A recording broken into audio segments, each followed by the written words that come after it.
30. Okay. Okay, So- I'm going to ask everybody to mute themselves, and since we are recording this, if you don't want to be seen on the recording, you can turn off your cameras as well. And at this point, welcome to Keeping Your Brain Young, presented by LLI Nova in conjunction with AARP. And I'm going to turn it over to Trudy. Thank you very much. I'm Trudy Murata. I'm a volunteer community ambassador with AARP here in Northern Virginia. And from our earliest beginnings, AARP has championed lifelong learning. That's why we are thrilled to be collaborating with the Lifetime Learning Institute of Northern Virginia to bring our members a sampling of the rich programs offered by them each semester. For more than 60 years, AARP has been a wise friend and a fierce defender, helping individuals to ensure that their money, health, and happiness live as long as they do. AARP has earned a reputation as this wise friend and fierce defender through trusted information, tools, advocacy designed to protect the health and financial security of older Americans and empower them to choose how they live as they age. And by promising to act as this wise friend and fierce defender, AARP is helping people who are 50 plus and their families feel confident, in control, and secure as they age. As your wise friend and in your corner, AARP helps you protect yourself and your loved ones from fraud and scams. Get healthy, stay healthy, care for loved ones, make connections, plan a trip, learn technology, attend a class like this one, and have fun. Just like what we're doing today with Lifetime Learning Institute of Northern Virginia. So I hope you will continue to take advantage of these opportunities and more. And I thank the LLI Nova folks for sharing some of their programs with us. And with that, I'll turn it over to Derek to talk more about the Lifetime Learning Institute of Northern Virginia. Derek, it's all yours. Thank you, Trudy. My name is Derek Malice, and I am the current president of LLI. We describe LLI as the best deal in town. We were founded in 1996, and we offer a variety of programs through our affiliation with Nova. One of our main offerings are the classes that we offer, our continuing education classes. We offer about 130 of them over the course of a calendar year, broken into the 3 semesters of spring, summer, and fall. And the courses can cover a variety of topics. Anything. I talked to a new member today who got involved through our cooking class, but we have classes on obviously keeping the brain young, history, art, just the gamut of classes. So you can check us out on our website, llinova.org. In addition to our classes, we have a monthly forum that we offer. Some of these are Zoom and some live. The live classes are now offered at the Little River Church of Christ, just north of the Annandale campus of Nova. We also offer a variety of SIGs, or special interest groups. So if you're interested in, for instance, photography or bridge, or we have a book club, we have foodies and friends meet together at a different Fairfax restaurant once a month. We also have a tabletop games SIG and a mystery book club SIG. So all of this information is on our event calendar on our website. We also offer cultural excursions. These are generally day trips to places of interest, generally within a couple of hours of DC, sometimes even closer. They can include places like the Marine Corps Museum or the Gary Melcher Museum down in Suffolk, which happens to be the most recent one that I attended. We also have a program of visual and performing arts. I think this semester we have 6 different programs that are offered at the George Mason Auditorium. Because of our previous president who runs this program, Anna Dixon, she's arranged for deep discounts. So programs like brass ensembles and dance troops and so forth, which would ordinarily cost over $100 for LLI members, $15 plus I think the $4 ticket carrying charge. So deeply discounted visual and performing arts programs. And finally, we have a fairly extensive travel program. Since 1996, since our inception, we have offered generally one trip abroad a year. This was put on hiatus during the pandemic, but we restarted our study travel program in May with the Jewels of Ireland trip, which we for 2 weeks. We circumnavigated the island, seeing all of the top spots. In addition to that, we've got a Danube River cruise scheduled for June, and our study travel committee is already planning January 2025 trip to Australia and to New Zealand. And then we also have a winter party event each year. This year it was at December 6th, so it's the one time a year that we get together as an association to celebrate the holiday season. So, Steve, I don't know if I've kept it to 5 minutes or not, but I'm close. So with that, I'm going to turn it over to you to introduce our speaker.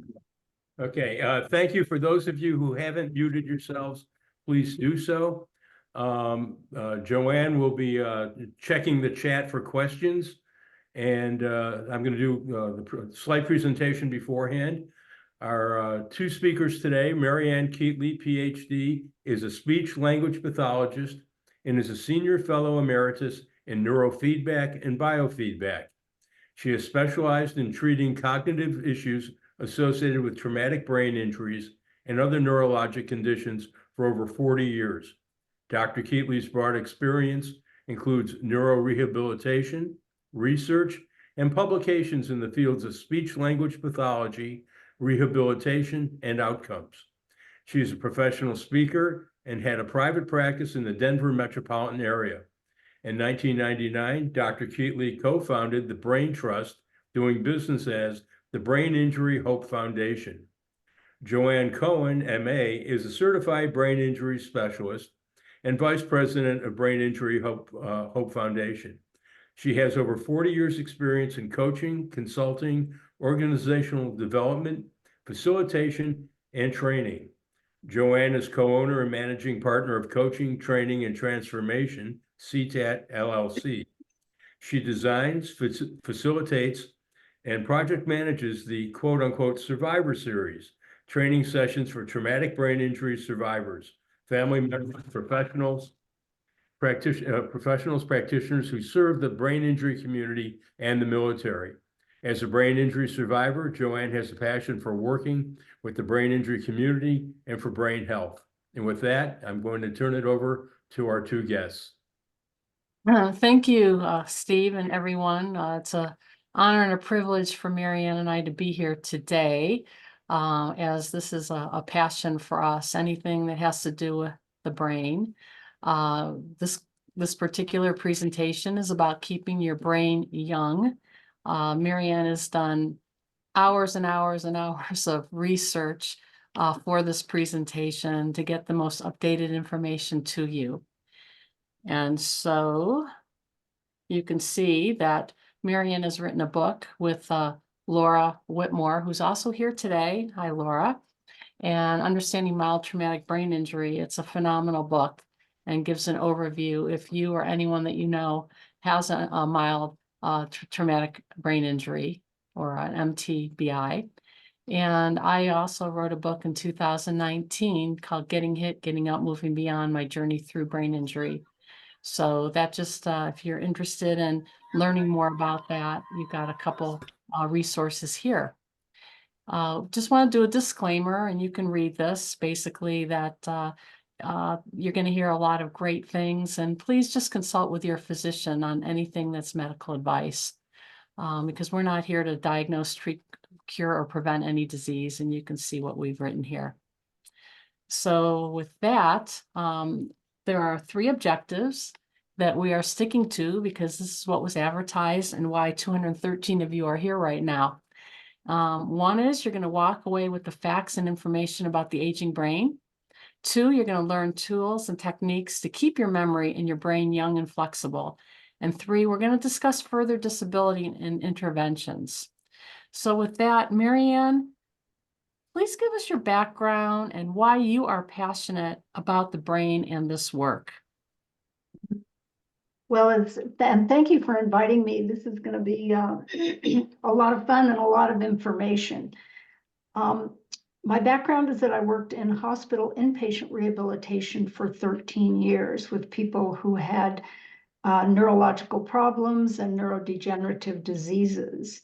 And then following that, I had a private practice for over 30 years working with people with neurological diseases as well as traumatic brain injury. So I have a long history of working in this field, and there's a lot of new information in the last few years. The research field has really opened up. And the thing that I thought was interesting when I was doing a lot of the research for this is that now that we can go on the computer, we can analyze massive amounts of data at once in what are called meta-analytic studies, where you can compare hundreds of studies at once and get information and combine them. So anyway, I've tried to pull together as much as I can. Thanks, Marianne. So could you talk briefly about the areas of the brain and their function to give all of us a context for the aging brain presentation, and also what happens to the brain as we age? Right. Okay, I'm going to start, and this is going to be brief because I know everybody's looked at the brain a lot of times, but if you take a look over here on the left side of your screen, you can see little diagrams of the brain, and the frontal lobes, the pink area on this one, is very critical. The frontal lobe has to do with voluntary movement, expressive language, executive functioning like planning, problem solving, organizing, and problem solving, and self-initiation. And that's one of the most important things that the frontal lobes have to do with is we self-initiate all day long. Getting dressed requires self-initiation, brushing our teeth, picking up our phone and making a phone call. So it's very critical. If you can't self-initiate, there's a lot of problems that go along with that. The parietal lobe right behind it is the lavender area, and that has to do with sensory functioning, mostly incoming sensations like touch, taste, temperature, and those types of things. Below that, below the parietal lobe and the frontal lobe, is the temporal lobe, and that has to do with auditory processing of information and language, word finding, being able to process information. It's a very important part of the brain. And then the posterior part of the brain is the occipital lobe, and that has to do with your visual functioning, processing, getting the eyes to work together. If you look over here briefly at the right side, the brain, the yellow part is the frontal lobe on this particular picture. And you can see the motor strip of the brain goes right down the area. And it's interesting because it's called a little, what the word is homunculus. It means a little man. And so at the very top part of your motor strip are your toes, your feet, then it goes down to your legs, your hips. And as you come right down by the temporal lobe, there's the fingers, the hand, the face, lips, tongue, those types of structures. And those get motor function through this area. The sensory function is right behind it, and it's set up the same way as the motor function, but it's based on sensation. Okay, next slide, Joanne. Okay, so the human brain weighs approximately 3 pounds, and it has 100 billion nerve cells. I mean, think about that. That's like phenomenal. The brain volume actually declines as we age at the rate of about 5% every decade after we turn 40. And by the time we're 90, it's about 15%. So that's one of the characteristics of a normal aging brain. The neurons in the cerebral cortex are are linked together by about 1 billion synapses. And the 100 billion neurons are believed to create links between the synapses, and the synapses are only 2 to 3 degrees of separation from each other. So if you're trying to do something, the brain will automatically find ways to connect those synapses. The more you do a particular kind of task, the more you repeat it, the stronger the synapses become. So as the brain ages, the neurons begin to die a lot of times, and the brain will produce something called amyloid beta plaques, which actually is one of the symptoms that leads to Alzheimer's. So as the brain ages and as the cells begin to pass away, certain symptoms will occur. The hippocampus is a really deep structure in the brain, and it's a really important structure in terms of learning new information and memory functions. So keep that in mind as we go through this.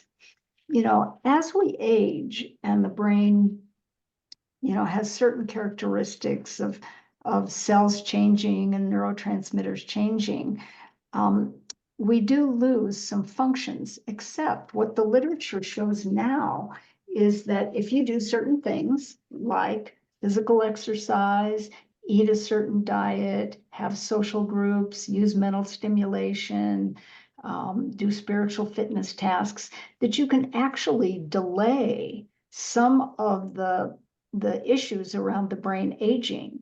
And even if you have started to have aging symptoms, you can actually reverse some of those symptoms. And that's why it's so important to pay attention to the different things that you can do. Okay, next slide. As far as brain mass goes, we've talked about it a little bit, but brain volume decreases, and some of the structures that are connected with cognitive functions actually decline more rapidly than other structures. Cognitive density has to do with thinning on the outer layers of the brain, and that has to do with the synapses thinning. So that's, you know, that's part of the normal aging process.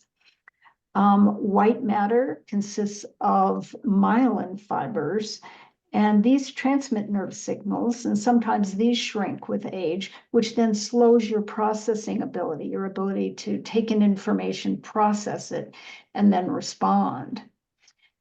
Transmitter systems also get changed, like the chemical structures of the brain begin to change, and that affects the neurotransmitters that produce like proteins and things like that, and that also affects cognitive functioning. So, Marianne, please talk a little bit about neuroplasticity and how the brain changes over time. I think this is important. Right. It's interesting when I think about neuroplasticity, it's an amazing feature of the brain. And when I was first working in hospitals, physicians and scientists didn't believe that we could actually obtain more neurons during our lifetime. And so if I was seeing a stroke patient, they would say, that's all that person's going to get. They're not going to improve anymore after 3 months. Well, we've all found out is that isn't actually the case. People show huge improvements over periods of time, but we get changes in various types of brain cells that have to do with neuroplasticity, like the neurons, the glial cells, even the vascular cells change. So during the first few years of life, our brain sends out multiple branches, and they send branches out which are called axons, and then the incoming branches are called dendrites. And those increase the number of synaptic connections so that we can think faster and communicate and do things like that. As we age, however, we get synaptic pruning, which is a process where synapses are deleted. So, you know, during certain parts of your life, you need to have synapses to do certain things. But as you age and as things change for you, you may not need the same synaptic connections. So they prune. One thing I thought that was interesting in some research I did actually many years ago is that at the time of birth, you actually lose more brain cells than you lose over the entire course of your life. So I think we don't need to worry too much about that. There's a term that's come up a lot in recent research. It's called brain-derived neurotropic factor, BDFN, which is I tried to say that 10 times really fast and I couldn't do it. It's a pretty hard word.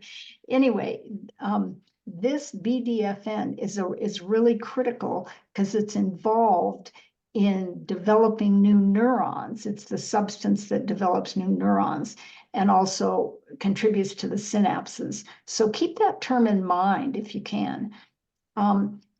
As far as some studies that have been done over time that prove neuroplasticity, I'll tell you one really quick little story. When I was working at a big city hospital in Denver, when I was first working, and we saw this little 3-year-old that actually fell on her bicycle, and because of the injury, it was necessary to take out part of her left hemisphere, including most of the temporal lobe.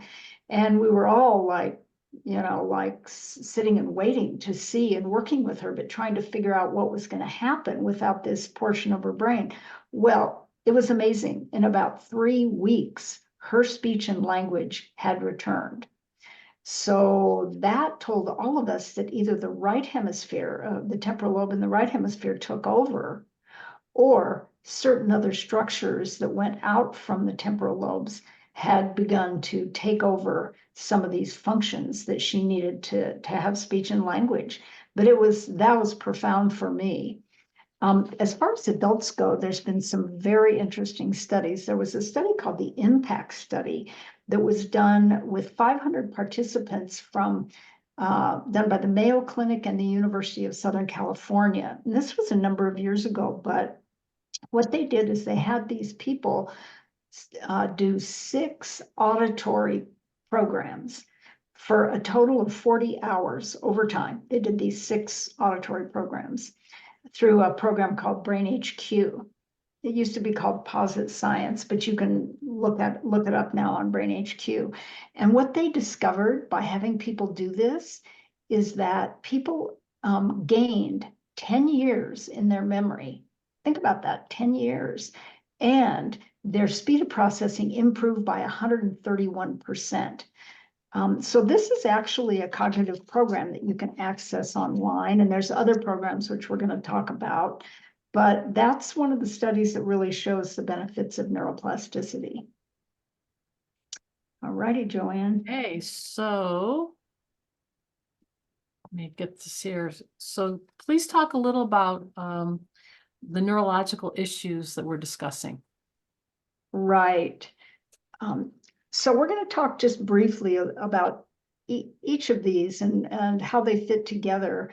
As far as things go, the first 2 are ones that are progressive degenerative diseases. Parkinson's disease and multiple sclerosis are progressive degenerative in the central nervous system. Parkinson's disease is usually has a hallmark of motor problems in terms of walking, hand movements, and things like that. Multiple sclerosis is a central nervous system problem, but it's caused more by demyelinization of the nerve fibers. And you'll get a whole array of different symptoms with MS. Now, mild cognitive impairment is a problem of memory, and it can lead later on into Alzheimer's or dementia, but some people don't really progress through that so much. And mild cognitive impairment, you definitely have some problems with memory and cognitive functions, but basically people that have MCI can function in their lives and their daily activities of living. They can do that. Alzheimer's disease and dementia are something that we're really battling with during this time because there's a lot of us that are aging. Alzheimer's is a type of dementia. Dementia is the I'll say overarching term that describes various kinds of dementia, and Alzheimer's is one of those. It accounts for about 60 to 80% of the dementias. And in Alzheimer's, there's memory problems, cognitive problems, and neurologically, it has to do with the development of beta amyloid plaques as well as tau in the brain. Couple of other kinds of dementia. There's frontotemporal dementia, there's Lewy body dementia. So there's many different types of dementia, and you'd have to see a physician or a neuropsychologist to sort out what those symptoms mean. Strokes, on the other hand, are cerebrovascular accidents and have to do with occlusion. They're not neurodegenerative in nature, so people who have strokes do quite well in rehabilitation.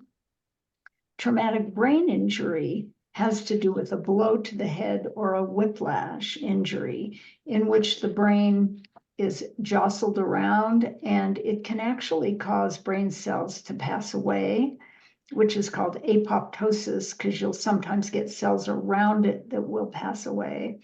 But with an initial injury, you may get certain kinds of symptoms.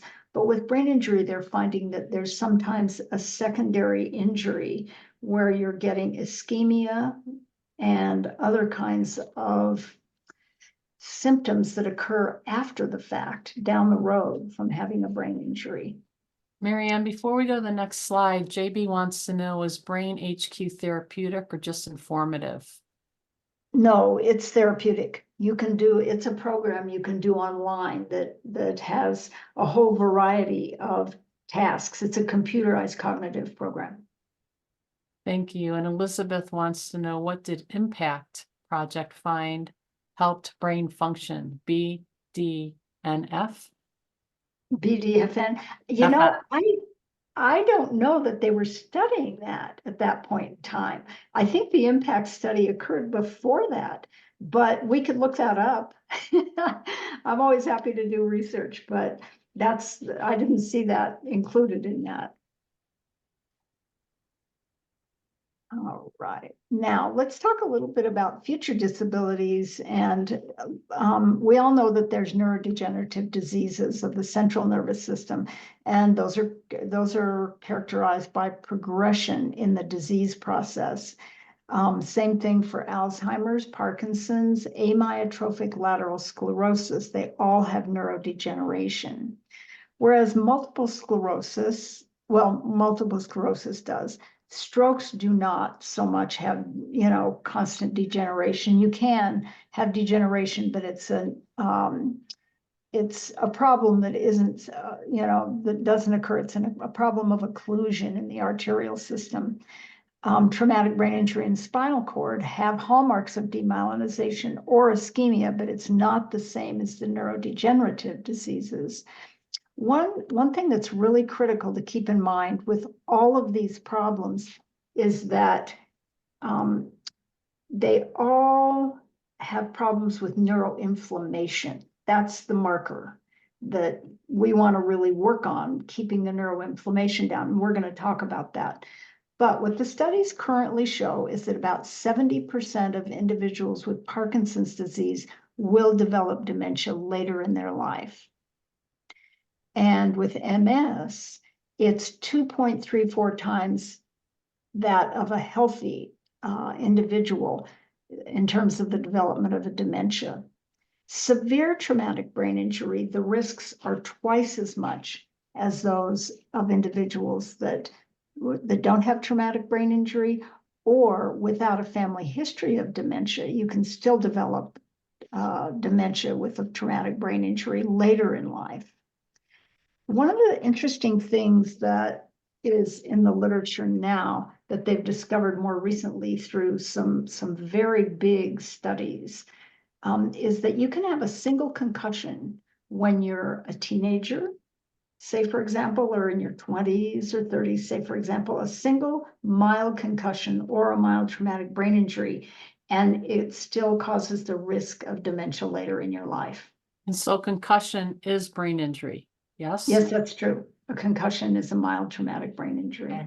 So, we're hearing all this research. Let's switch to what we can do for the brain. People are here to hear tools and techniques. So let's get to this part, because there are things we can do. We don't want you to walk away from this feeling negative or, oh my God, I'm going to get dementia. It's really about what can we do now? That's right. And there's tons of research on this, and we live in an amazing time because now we know what to do. Whereas before, people would only get rehabilitation in a hospital or a clinic, but now you can do a lot for yourself. So the things we're going to talk about is physical activity, nutrition, spiritual fitness like meditation, yoga, building social networks, how to stimulate your brain cognitively, and a newer area, which is hyperbaric oxygen treatments. Okay, Joanne, let's move to the next slide. So I really liked reading all the literature on physical activities.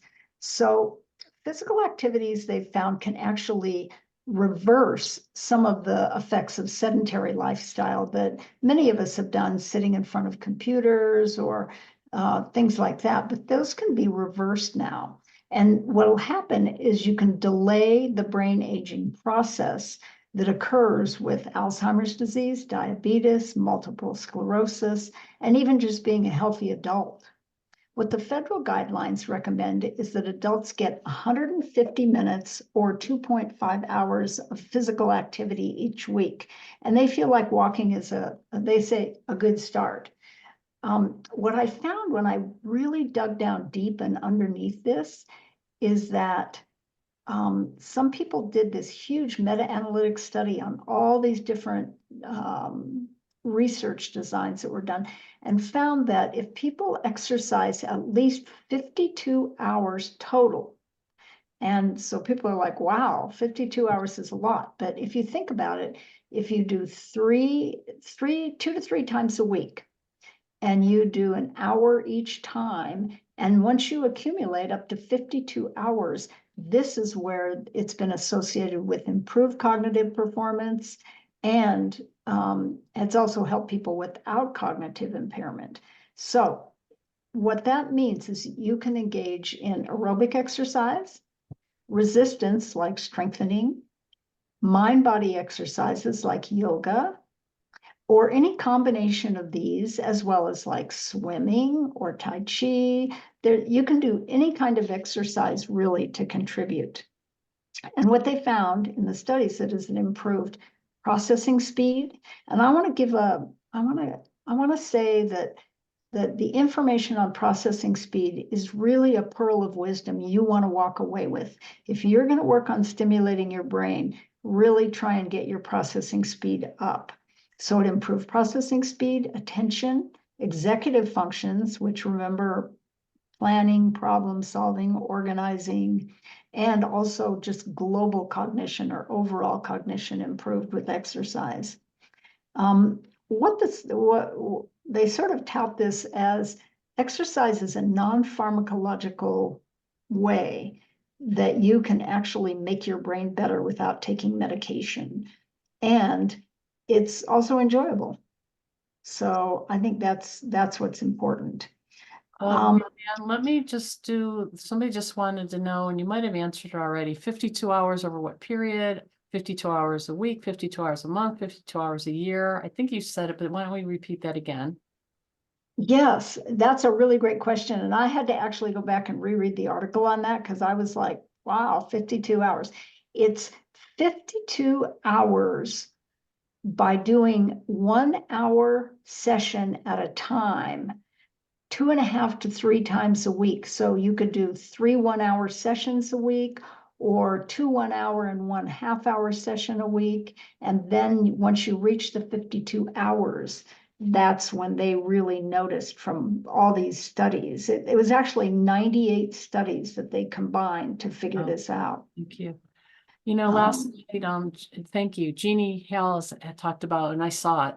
I don't know if you saw it, Marianne. 60 Minutes did a program last night on research. I saw that. Yeah, Okay, using ultrasound. I wanted to talk to you about that later. Targeting areas of the brain to remove plaque and improve functioning, like Parkinson's. They're also using it on folks with addictions, and research is showing improvements with patients. And also they're working with patients with Alzheimer's. Do you have anything you want to say about that? I thought that was extremely exciting. Yeah, it was actually, I'm going to let you talk about that. But what it made me think of when I watched that program last night is that we're really in for a new era where they're going to be able to repair a lot of things that we haven't been able to do before related to, degenerative diseases. Okay. Yeah. Stacy wanted to know, and I think I can answer this for you, Stacy. Is stroke considered a TBI? When you have an assault to your head, or you fall, or you're in a car accident, your head goes forward or backward, that's coup contra coup, that's a traumatic brain injury. Or if somebody hits you on the head with a hammer. We just had a presentation on Friday. A woman wrote a book, Headstrong, Joanne Silver Jones, phenomenal book, who got hit on the head with a hammer. That's all TBI. And when Marianne's talking about strokes and Parkinson's and MS and all that, that's called acquired brain injury, or ABI. And she was talking about that in context with dementia. Is there anything else you want to add to that, Marianne? No, I think that's accurate. Okay. Okay. Somebody else wrote, strokes have neurometabolic causes like circulations and metabolites. I have used hyperbaric conditioning for mountaineering preparation. Might that be detrimental to my TBI resilience? No, I don't think so. I think opposite. I think it will be fantastic. Okay, thank you. You want to move to Yeah. the next slide? Yeah, on to let's go on to the next one. Okay. Because now I'm going to drill down a little bit more. Okay, so what they found in these studies is that more intense exercise in short intervals, called interval training, over the course of 20 minutes showed significant improvements in what they call high interference memory, which is working memory. And we're going to talk about working memory. So short intervals in bouts of 20 minutes. They did a study, a 12-week walking exercise study with a group of healthy individuals and a group of individuals with mild cognitive impairment, and found that it grossly improved their memory recollection. And also they did brain studies and found that the brains were actually stronger and they were more synchronized after 12 weeks of walking. So the next little area on the slide over here, you know how we've all been told we need to do 10,000 steps a day, and here it is 11 o'clock at night and I'm running around in my bedroom trying to get the last 300 steps or whatever it is. But what the studies really say is, and this was in the Journal of the American Medical Association neurology section, 3,800 steps per day lowers the risk of dementia. And you can all the way up to 9,800 steps. The more you do, the better, obviously. But beyond 9,800, they didn't see any measurable differences. So I think that 3,800 steps is something that most of us do, just going around the house, doing the dishes, cleaning up, doing things like that. So exercise intensity, we're talking about doing so many steps, but if you do things more intense, you'll actually get a better result. And by that, what I mean is they say if you do 40 or more steps per minute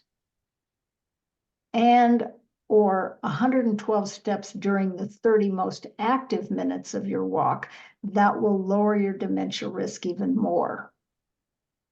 So more intense exercise, small interval bouts, and that'll improve your working memory. So let me give you a couple more chats, Marianne. Our friend and colleague and your co-author, Laura Whitmore, is here, says dancing is also great exercise for the brain as well. Yes. And Laura's a great dancer. Yes. And great. So dancing is great. Yeah. 52 plus hours. Is it limited to physical exercise, or does mental exercise like chess, reading, meditation count? I think that's on the physical side of this lecture. I think it's more physical exercise, the 52-hour part. And is walking considered intense exercise? It depends on how fast you walk. And boy, I'll tell you, my daughter-in-law was just here and she's a little tiny person and she said, okay, I want you to take a walk with me. And I'm like, yeah, okay. And she was going so fast that I could hardly keep up, but I did see that it was a difference, so yeah, you'd have to actually kind of see how many steps you have to take to get 40, see how long it takes you to do 40 steps in a minute. Somebody wrote Zumba. Yeah, that's on target. Yeah, and I don't know, somebody, Elliot asked in miles, what are 3,800 steps and 9,800 steps? And then Mike I said know, 2,000 steps is Elliot. considered a mile. And Elliot, I can't thanks. believe you asked that because that's too hard. I can't figure it out. But Somebody answered it up for us already. oh, good. I was going to say, I think it's based on how wide your steps are. Right. Okay. All right. Let's switch to nutrition. Now, you and I have had lots of discussions about this and lots of presentations we've done at the Brain Injury Hope Foundation. And we know that dark chocolate and blueberries and orange slices, coffee, there's all sorts of different foods we can do to feed our brain and feed our aging brain or a brain that has any TBIs or ABIs. So I find this very interesting and helpful. Okay, so nutrition in the aging brain, which is sort of like an amazing topic in and of itself. I could have researched this for months, but what they found is that balanced diets that contain both macronutrients and micronutrients can lower cognitive impairment as well as brain diseases. So there's been a lot of studies on the Mediterranean diet, and AARP has been publishing some great information on that. But if you adhere to a Mediterranean diet, it improves overall cognition, which is they call global cognition. But there's another diet called the DASH diet, which has to do with decreasing hypertension. And out of that has come the MIND diet, which stands for Mediterranean DASH diet for neurological delay. And it combines both of these diets together. And you can easily go online and print out the MIND diet, and it will tell you all those little specifics that you want to know. The benefits of doing a diet on cognition is that you produce more antioxidants, anti-inflammatory reactions decrease, it helps the gut microbiome, and I want to really highlight that term microbiome. That's all over in the literature now. They've really discovered that what we put into our gut actually affects the way our brain works. The benefits of this type of diet is it improves insulin sensitivity and decreases neuronal damage. That's a lot of stuff. And I pulled this out of my refrigerator because I just wanted to show you guys. This is something called anthocyanins. And it's actually organic, and it's a combination of all kinds of condensed fruits. So if you can't get out to get as much fruit as you need, you can do a product like this, a teaspoon a day. Can you spell it, please? Sure. It's ANTHOCYANINS. And it's a big antioxidant. This one's made by Natural Health. I think other people make it, but Somebody asked if you'll show it again. Can you put it up there again? Sure, I'll put it up. I don't know if you guys can see it that well, but go back a little bit. There you go. Somebody wrote diabetics can't eat too many sweets like chocolates. Any options, please? Oh, okay. I don't know about that exactly, except they make a lot of chocolates now without sugar, like Lily's and a variety of those. And I know you also can't consume a lot of fruits if you're diabetic. So, and different diets really affect, the way that the system, the different diets have different requirements.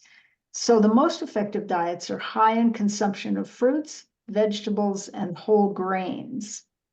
Marianne, can you spell that again, and I'll put it in the chat for everybody that we sure. It's called fruit, and the second word is anthocyanins. ANTHOCYANINS. anthocyanins.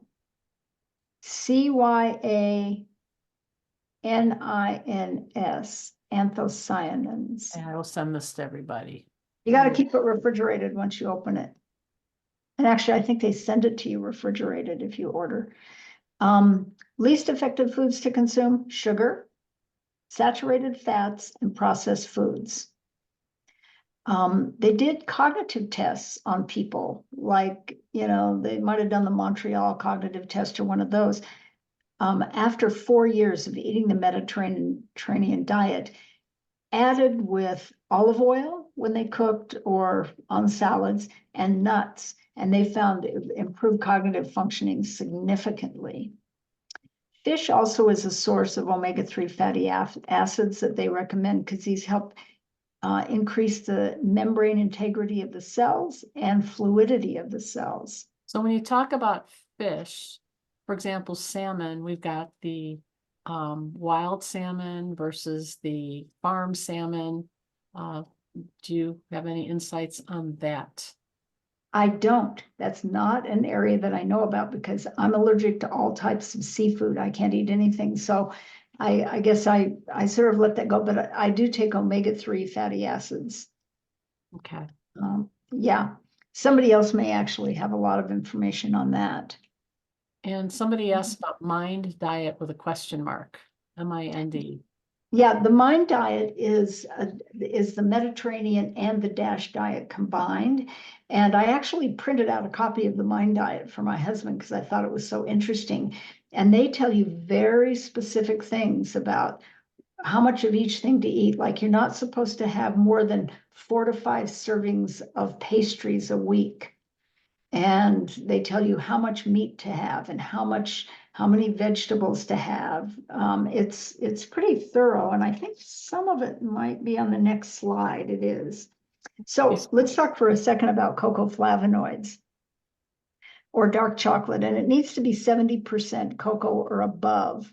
But this was found to help neurovascular functioning and decrease progression of mild cognitive impairment for dementia. And they even suggested, like eating 3 squares of dark chocolate a day to accomplish this.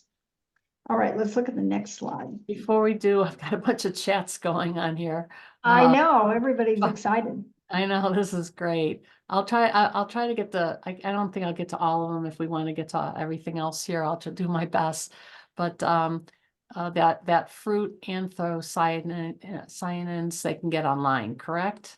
Yes, you could. That's where I get it. I order it online I order it from a place called Natural Health, but I'm sure other places make it. But yeah, and then JB was talking about the intensity is critical for effectiveness of physical activities, and he talks about a study. You could all read that.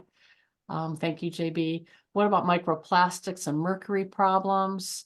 I think, is that, Candy, is that about food? I mean, about fish, microplastics, mercury problems. She was asking about those. Yes. So, do you have any, since Marianne isn't researching fish? sorry, you guys.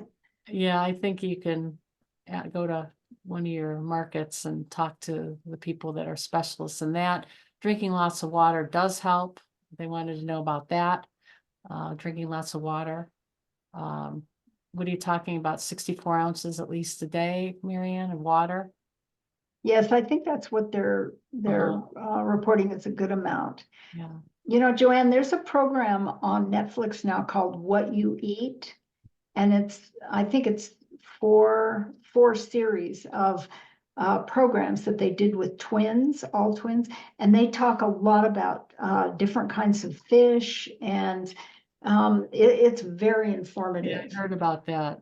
So what you see on Netflix, folks, wild salmon is more desired fatty acids than farm salmon. Beware of heavy metals. People are talking about being found more and more in chocolate, especially dark chocolate. So we just have to be mindful and read labels and get the right product for us. And then for chocolate, I add Baker's cocoa to my breakfast cereal. That's great. Somebody put something in there about anthocyanins, and they gave that to you, so you can see that. People like the DASH diet, dark chocolate has lead in it. I think you can find some that possibly doesn't. And then there's a whole bunch of things here that people are writing. And I think if you all want to read the chats, that would be great. And so we're going to move on to more about nutrition. And thank you for everybody who's so actively engaged here. Let's go on to the next slide. Yeah. Okay, so caffeine and coffee consumption. I thought this was really fascinating, and my husband particularly liked this. They did a clinical trial on 2,500 individuals ages 60 and older, and what it showed was that caffeine is associated with increased cognitive performance, which I think we all have a concept of that. But another study showed that it's associated with reduced cognitive decline if you drink 2 cups of coffee or more. I don't know about the or more, how many, but 2 cups or a few more a day will actually improve cognitive performance and decrease cognitive decline. Now, green tea also is a great choice because it has a lot of antioxidants, and they're saying now that it may decrease the risk for mild cognitive impairment, as well as Alzheimer's disease and dementia.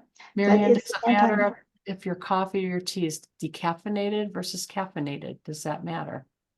I think it might make a difference, because I think when they say caffeine, they mean caffeinated, but I know even decaffeinated products have caffeine in them. So, that probably does make a difference. We'd have to do a deeper dive on the literature to find that.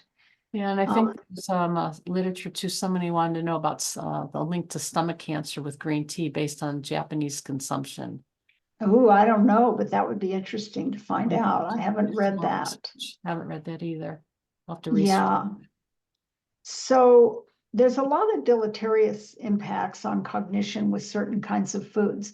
Like if you don't eat many vegetables, if you don't adhere to dietary guidelines, if you take in a lot of trans fats, processed meat, sugar, ultra processed foods, and alcohol consumption also can really have an impact on cognition. Now, let's look quickly at the dietary recommendations for brain health.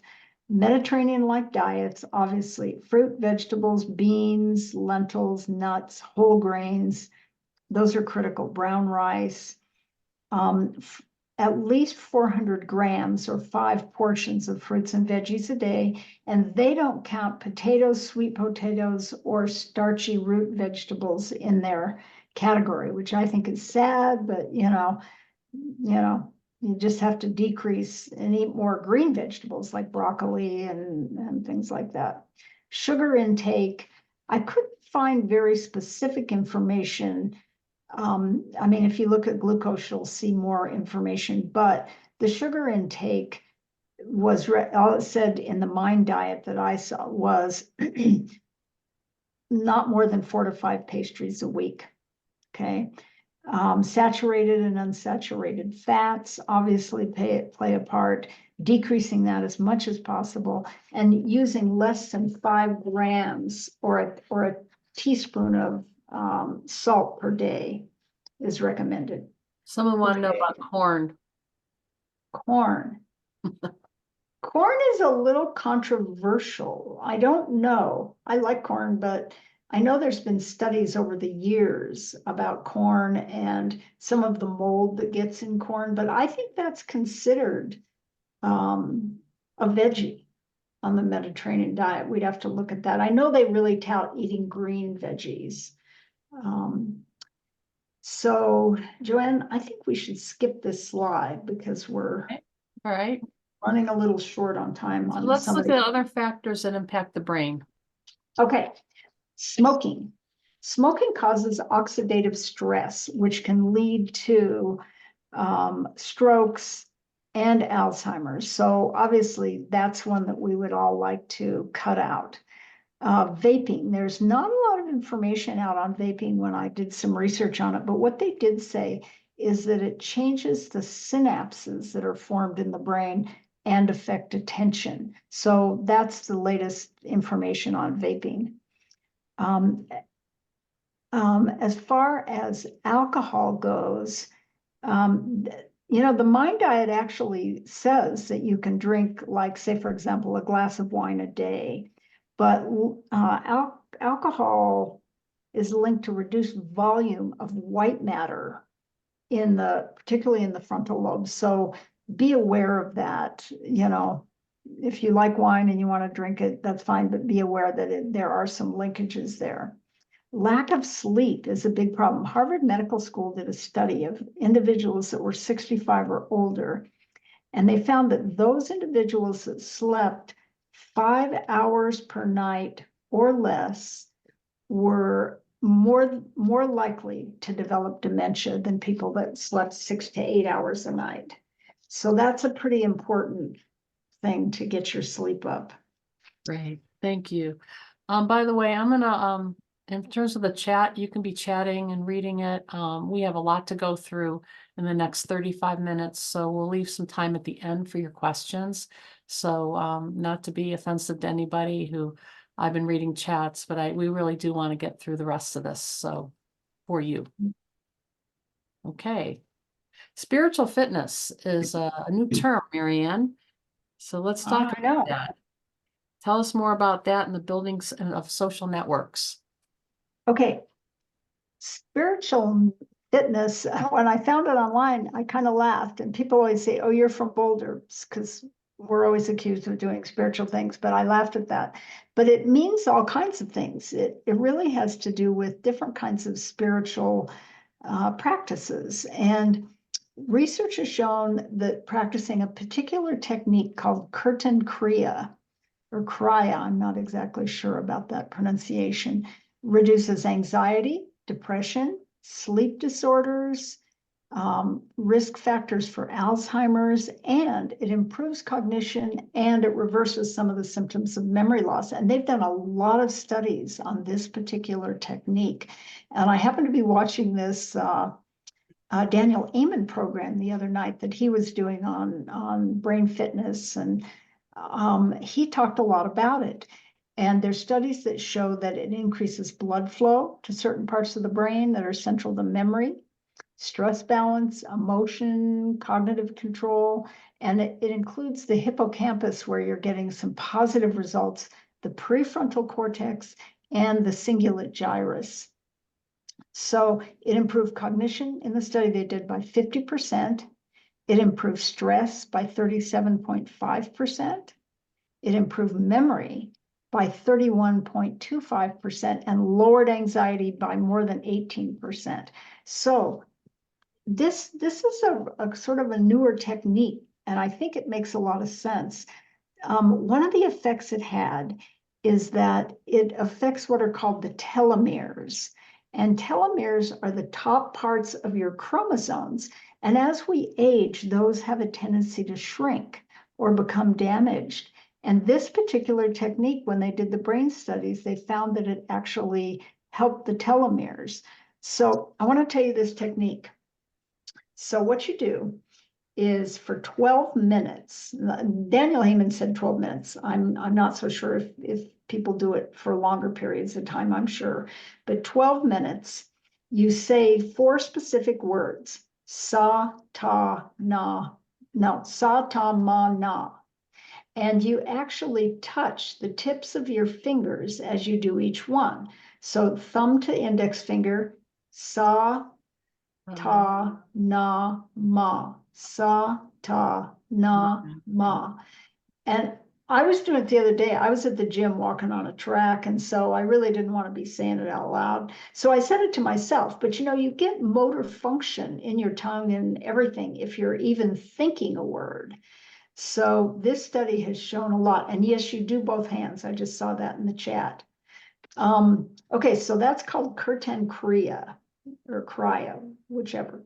Then a bunch of studies have been done on Kundalini yoga and its effect. And they found that, well, they did a study where they compared Kundalini yoga with what's called MET, which is memory enhancement training, which is a big gold standard in memory training. And what they found is that the Kundalini yoga was more effective than the memory enhancement training in regard to depression, resilience, memory, executive functioning, and it increased hippocampal choline concentrations, which biochemistry, obviously. And it modulated brain connectivity in older adults with mild cognitive impairment. So these studies are pretty interesting, doing motor tasks along with cognitive and thinking tasks.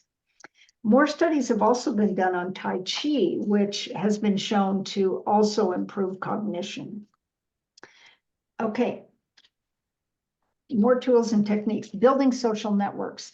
There isn't a lot of information on the positive. I mean, there's a lot of information on the positive side of social networks, but we need more information on how to do it. But what they found is people who lack social networks are at much higher risk of cognitive decline and incidence of dementia. So the important thing that they found is even if somebody had severe disease pathology, like they had dementia, if they had a large social network, they were able to better retain their cognitive function.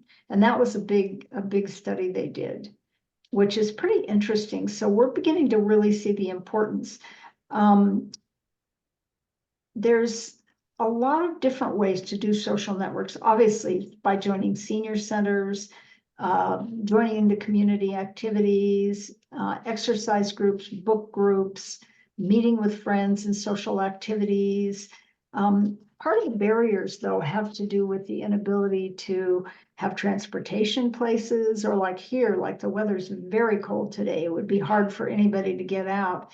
And so the internet is a great option. However, some people aren't always able to navigate the internet as easily as others. So the other thing I think that's important are hobbies, develop hobbies, because that will really help make connections with other people.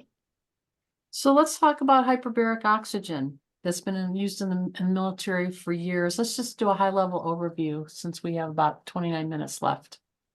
Okay, you're keeping me on track, Joanne.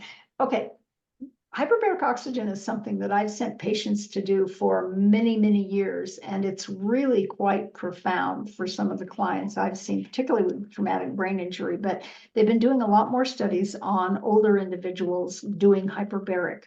And the premise is that the brain comprises only 2% of the body weight, but it uses 20% of the oxygen and 25% of the glucose that we produce. So it uses a lot.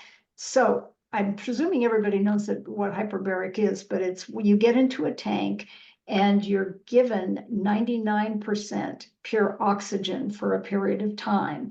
And it's done at certain levels of atmospheres, and they have to take you down and then they have to bring you up.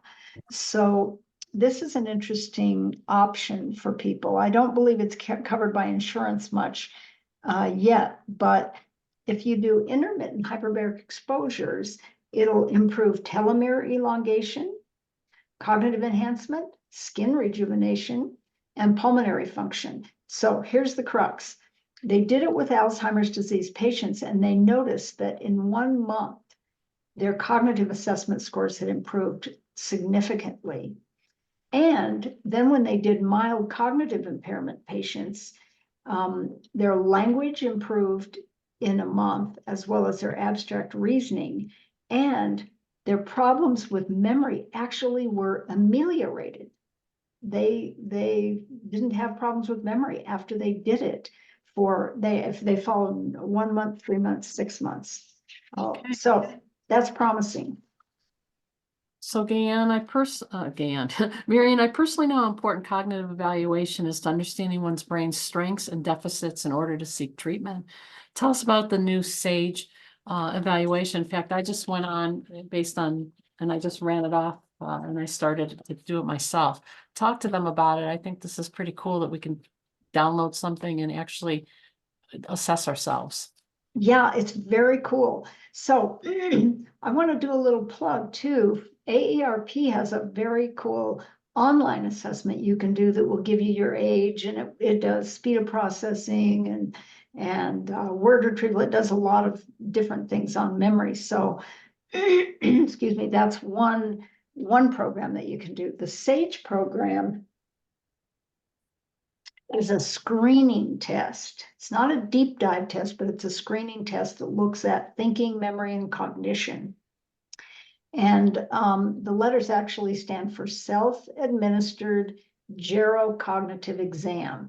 And I printed it off and did it myself. I thought it was very interesting. And so I called a couple of my friends that are neuropsychologists, and I talked with them about this, because most of the time people who are working in offices aren't totally enamored with some of these things we can do on our own, but they were very positive because the results of this test are comparable, actually they turned out to be a little bit better than the mini mental state exam that's routinely given.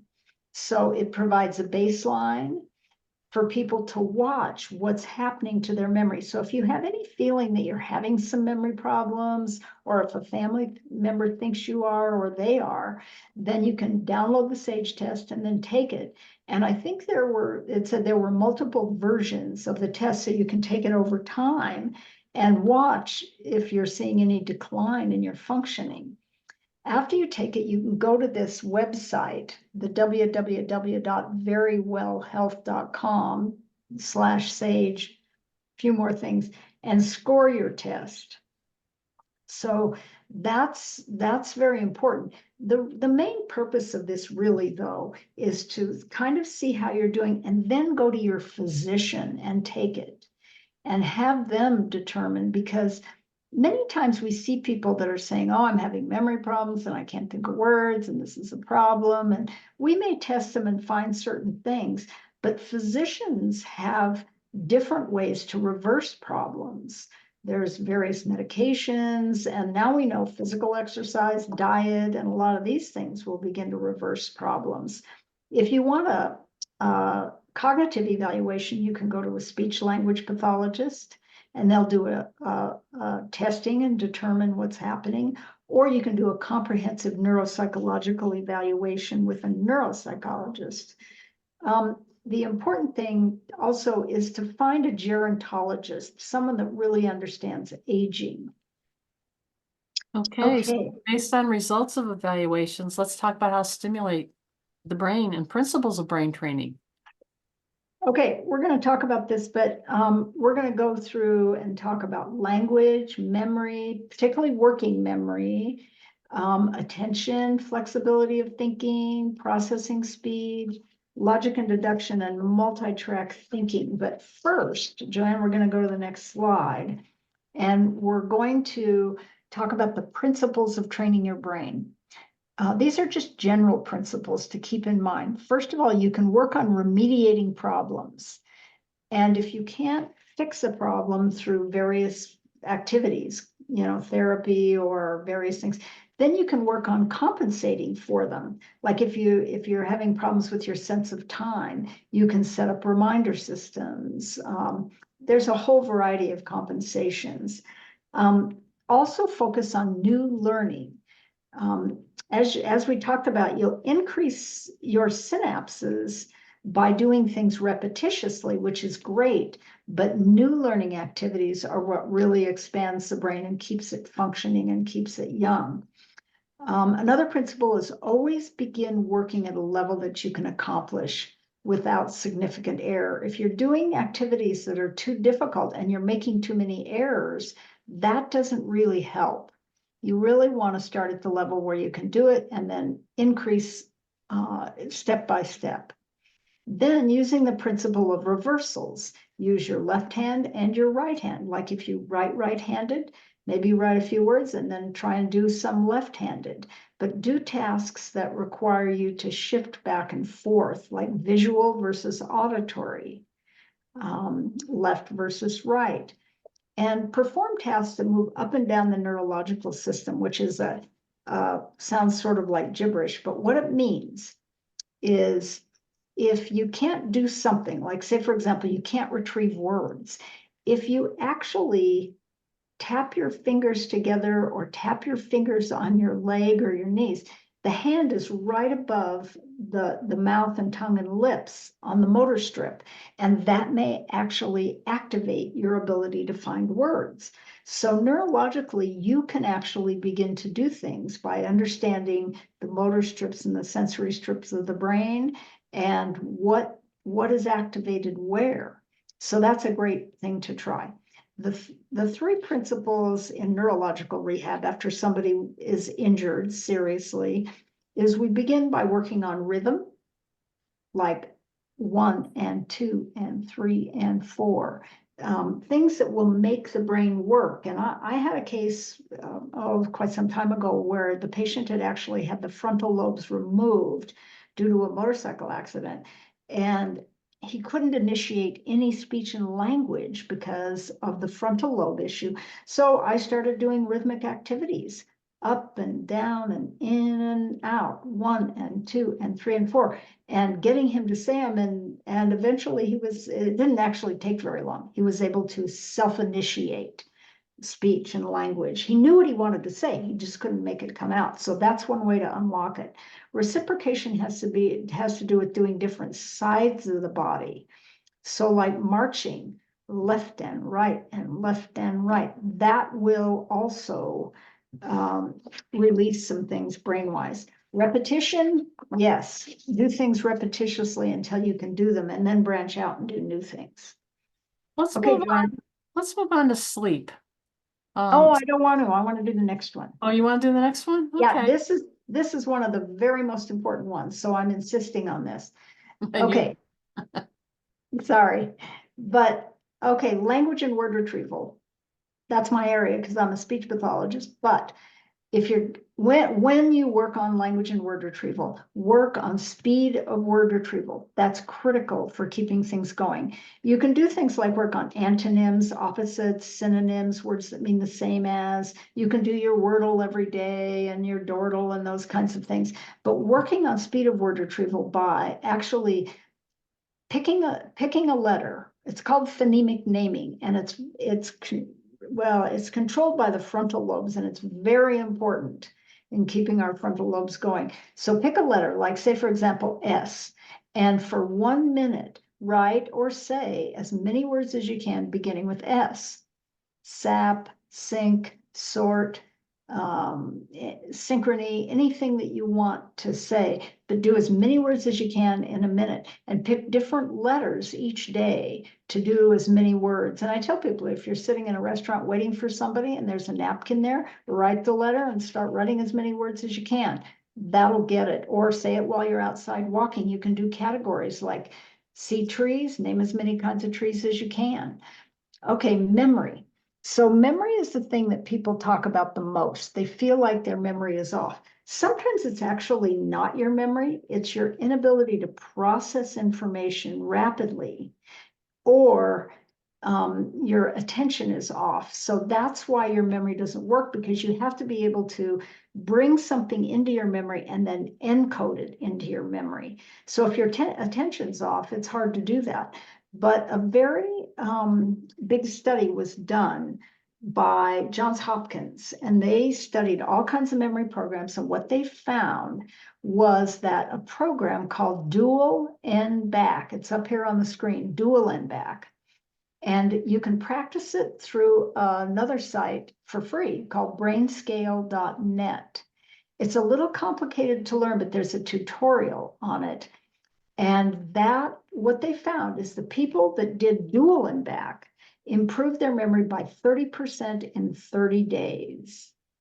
And I've trained a number of people to do this program, and it's made really profound differences for people. So this is the kind of program you can, and it doesn't take long. You can just, once you learn how to do it, you can do it, 3 times a week for a few minutes and really work on visual and auditory and flexibility of thinking and memory all at once.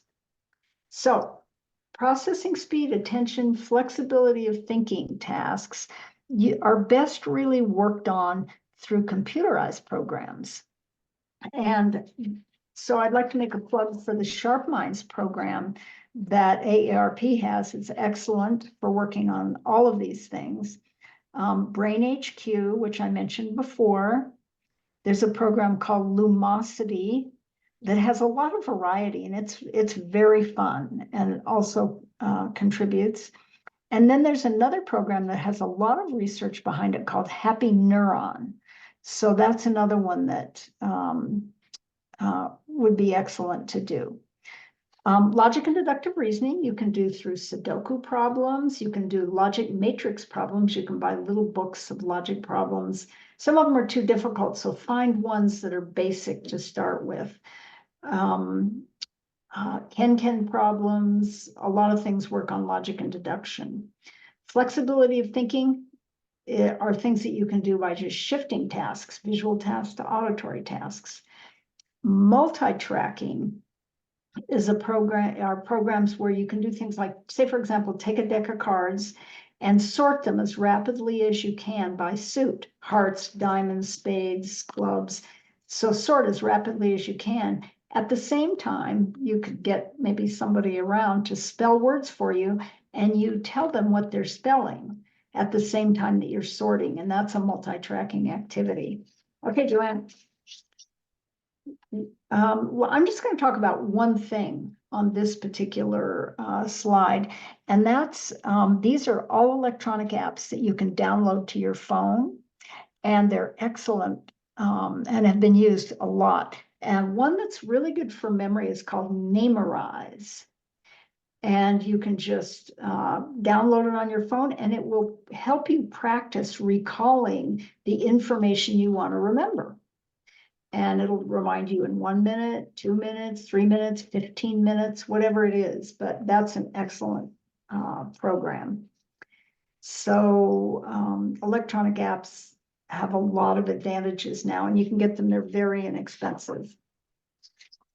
All So we righty. don't know how important sleep and managing fatigue are to our health and our well-being. Can you please give an overview of sleep issues and ways to diagnose problems? And this could be a whole program in itself. All of these things could be really, I there's know so much everything. information. I'm sorry we had to talk so fast, but sleep-wake disturbances. So those obviously will create problems, because we know people that don't get, our age, who don't get at least 5 hours of sleep a night, it's a problem.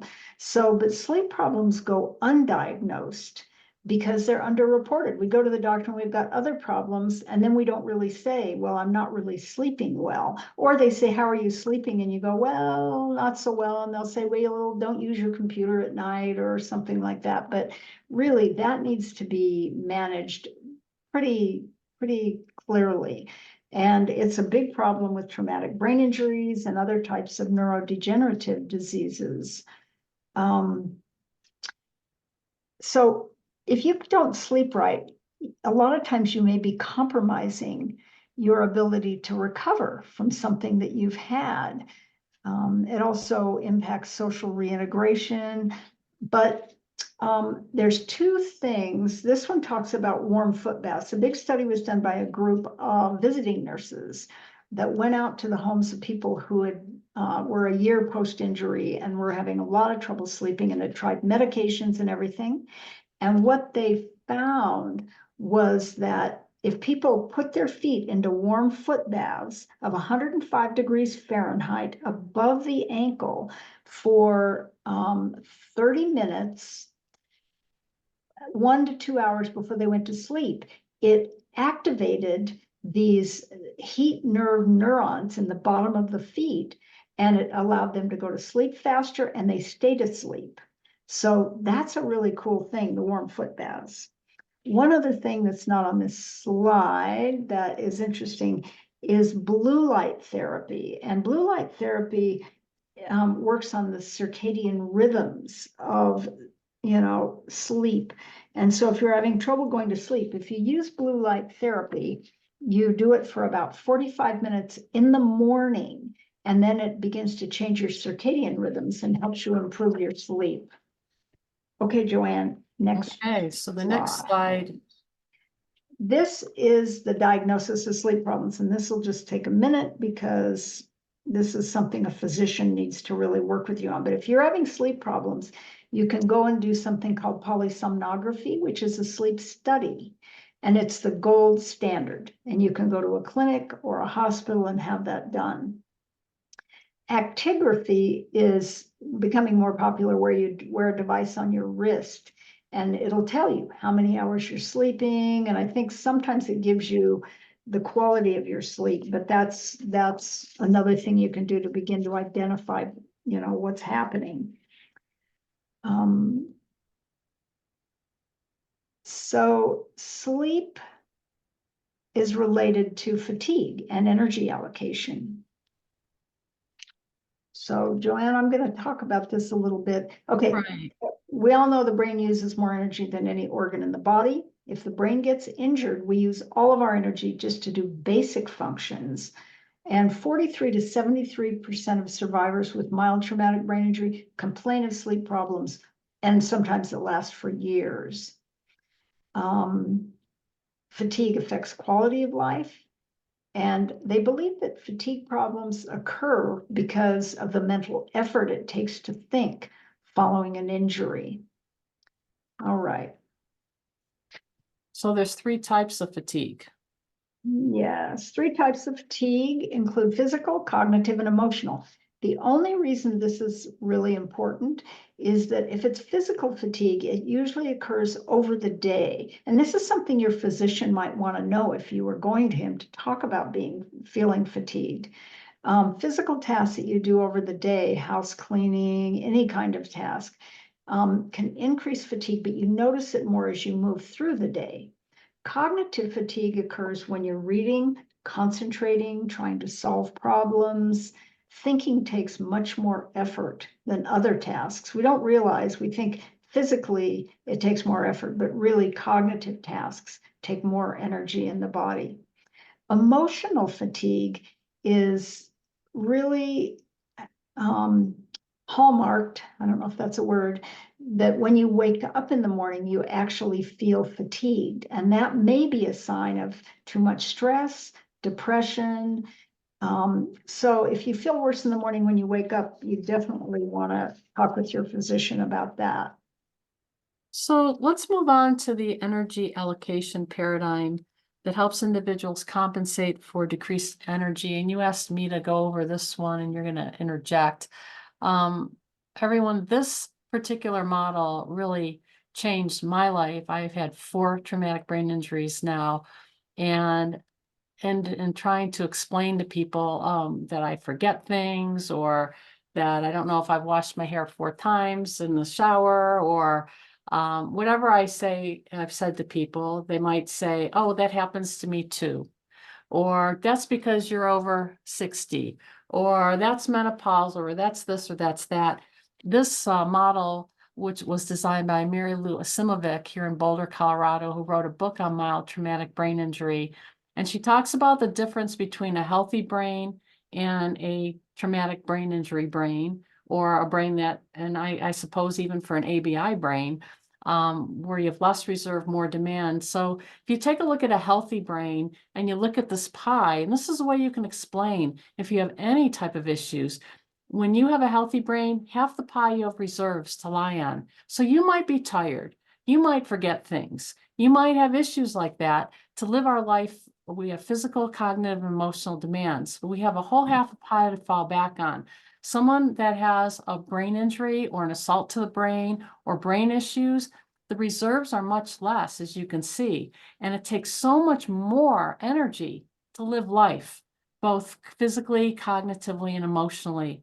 And so less reserve, more demand. This is a way to explain to people so that people don't mean to discount you. They're just trying to help and support. And yet it does shut people down who have issues with the brain when the first thing you say is, oh, that happens to me too.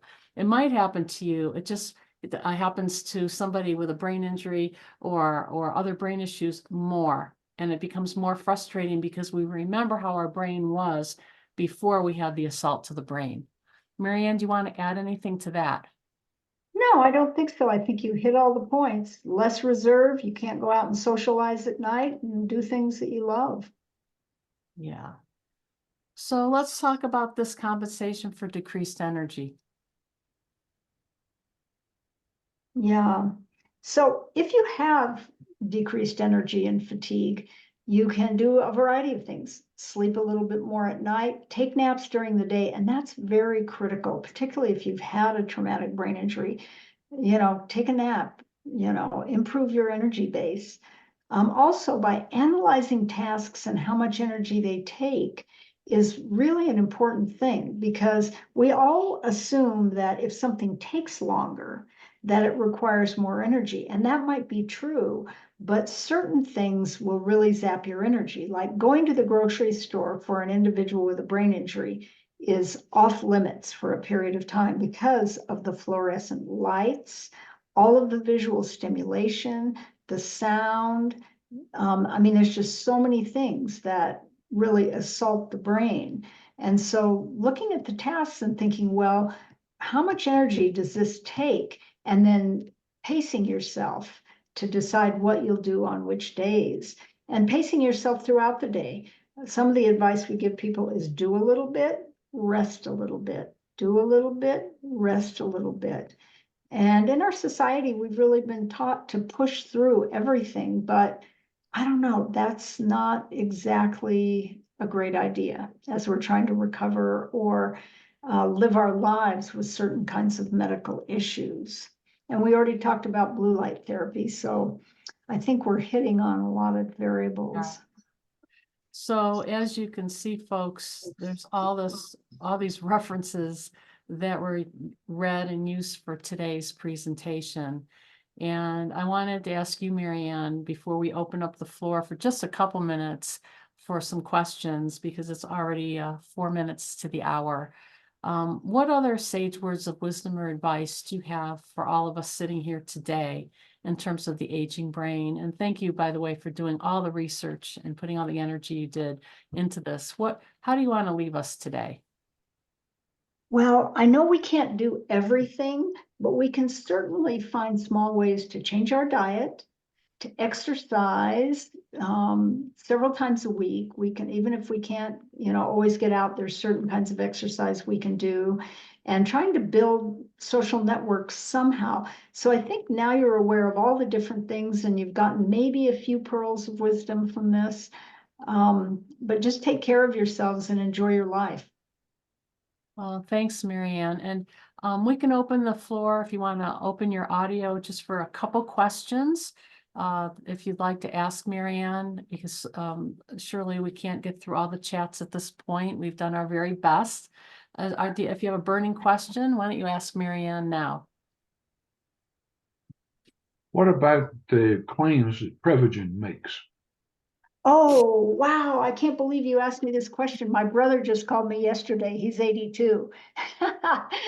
Anyway, I can't say, I didn't read any research on that, but there's a lot of supplements out there that recommend it. I did talk to one doctor about that. And what he said is that, and Centrum Silver too makes a number of claims. He said that he thinks that you could take just about any multiple vitamin and get some of the same results. One of my colleagues told me that she feels that lion's mane really helps. There's a whole variety of supplements, and that would be a whole program, but that's a great question. And we do know that fish oil helps our brain. Yes, Marianne? Yes, fish We're oil. both taking some really good fish oil right now. Yeah. We have time for one other question, and thank you, Stephen. How do I access the SAGE screening, the SAGE screening? Want to tell her, Joanne? Yes, we have to go back. Let me just go I think back. if you Google SAGE, SAGE, Okay. online, and then that's how I did it. And then I printed it out myself and did it. Now, you'd have to have the website though. Right, and the website, I gotta go look. Do you want me to read it to you? It is, yes, that would be good, Marianne. Okay, it's kind of a long one, so you have to get your pencil out if you really want to know this. Okay. All right, here we go. Let me just find it here. I got the verywellhealth.com but I thought that was for the results. Yeah, the result that's the wellness. not helping you. I'm looking on here on my thing. Maybe you could go back to that slide real quick. Now, let me try to go back to that slide. Can you also talk about the 60 minutes presentation? I'm sorry, talk about the what? 60 minutes? Oh, there it is. Can you right talk there. about the 60 minutes presentation? Oh, Joanne, talk about that. You watched the whole thing. Oh, yeah, I recommend you go on YouTube or go on 60minutes.com or .com, yeah. and Google yesterday, the date yesterday, which was the 14th. It was half the program, and it was absolutely phenomenal about this doctor who started to help people with their Parkinson's using ultrasound, and then he moved on to talking about people with addictions as well as people with brain injury, I think, can't remember. Yes. But Yeah, anyway, there was a lot on addictions. A It's lot on- phenomenal. That's the future. yeah, and it was exciting because you didn't have to cut you open to do the ultrasound. Here's the test Right. right here to score it, and all you have to do is Google Sage, SAGE. That's what I did too, and it'll come up, and then you can actually run off all the different tests, and then you can also run off how to score them. So with Thank that, you. it's 1 o'clock, and we want to thank you so much for being here today.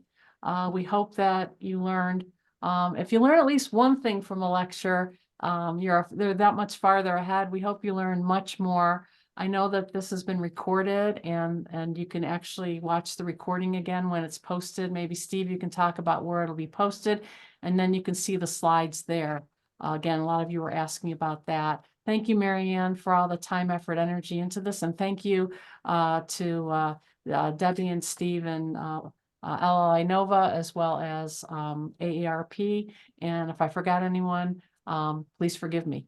It So- might also be helpful to allow people to save the chat, because that has a lot of notes that aren't Yes. on the website, not on your video, your recording. And maybe we can get a copy of the chat too. So I turn it over to you. Thank you. Steve. Okay, well, I guess we're out of time. Derek, do you want to have any closing words? Just to thank Joanne and Dr. Keatley so much for a wonderful presentation. Thank you.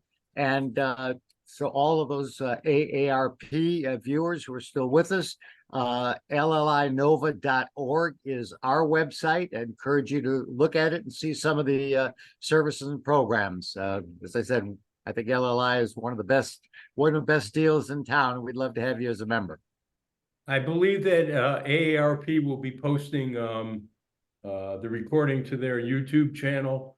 And for LLI Nova members, either the link or the video itself will be found in the members only area of our website. And with that, I'm going to have to end the meeting. Thank you very much for attending. Thank you. Thank Thanks, you. Derek. Appreciate it, Derek.